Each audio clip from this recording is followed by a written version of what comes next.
અત્યારે કમોસમી વરસાદના કારણે ગુજરાતની અંદર ભારે નુકસાન થઈ રહ્યું છે. સિઝનની અંદર બાજરીનું વાવેતર પણ ખરાબ થયેલું હતું, મગફળીનું વાવેતર પણ આ વખતે કમોસમી વરસાદના કારણે ઘણું એટલું નુકસાન થયું છે.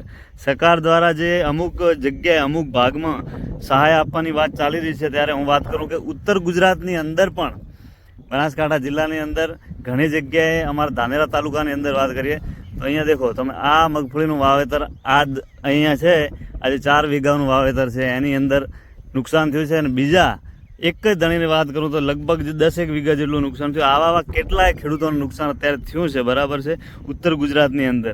તો એમનો પણ સર્વે કરવામાં આવે, જે ગ્રામ સેવક હોય, તલાટી હોય, એમના દ્વારા, અથવા તો કઈ રીતે પણ કઈ સિસ્ટમ રીતે એમને પણ સહાય આપવામાં આવે, કારણ કે નુકસાન બહુ થયું છે, બરાબર. આ જોઈ શકો તમે, અત્યારે વરસાદ ઉપર ચાલુ જ છે, બરાબર. રાતના છાંટા ચાલુ હતા, હમણાં થોડી વાર થમે હોય, બરાબર. લગભગ 4-5 દિવસથી તો એમના એમ પડ્યા, બરાબર.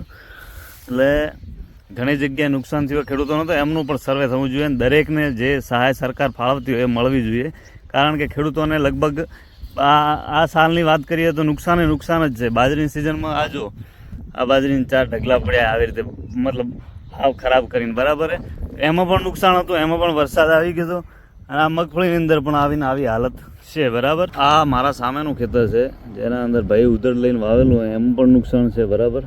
આ જો, આ મગફળા પૂરા 4-5 દિવસથી તો પલળી રહ્યા, બરાબર. બીજા પણ બતાવું હું. હવે આ બીજા 2 ખેતર છે, એ પણ તમને બતાવું. આ જો, એના અંદર ચોમાસામાં પાણી ભરાવાથી અમુક જગ્યાએ તો મગફળા ઉતરી ગયા હતા, બરાબર. આમાં એમાં આ 2 ખેતરના, બરાબર.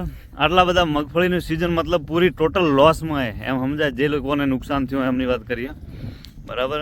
અમુક લોકોએ લીધા પણ છે, પણ નુકસાન પણ ખાસું એટલું હોય, બરાબર. હવે આ ખેતરની અંદર તમે જુઓ, આમાં વરસાદના કારણે 4-5 દિવસથી લગાતાર મતલબ છાંટા ચાલુ જ છે, બરાબર છે. તો મતલબ ચારો બીજું બધું બગડી ગયું, અને દરેક ઘણા એટલા ખેડૂત આ તમે જોઈ શકો, બરાબર. આવી રીતે બાજુમાં પણ છે, એમના ખેતરમાં બાજુમાં. એટલે ઘણા એટલા ખેડૂતોને નુકસાન થયું. જો સરકાર સર્વે કરાવી અને સહાયતા કરતી હોય તો દરેક ખેડૂતોનું ધ્યાન રાખીને કરજો, બરાબર. અને બનાસકાંઠા જિલ્લાની અંદર ડીસા તાલુકાના મંત્રી પણ છે, બરાબર છે. તો એ લોકો પણ એવી કોશિશ કરજો કે ખેડૂતોને સહાયતા મળે, કારણ કે આ વખતની સિઝનમાં બધી રીતે ટોટલ લોસ છે, બાજરીમાં, આમાં, બરાબર. તો એમાં ધ્યાન આપી અને સરકારશ્રીને આપણે નિવેદન કરીએ, વિનંતી કરીએ, બરાબર, કે આ રીતે જો સરકાર સહાય આપતી હોય તો બધા ખેડૂતોનું ધ્યાન રાખીને આપજો. અને અમે અમારા સરપંચ સુધી આ વાત પહોંચાડશું, બરાબર. એટલે ધન્યવાદ, આભાર.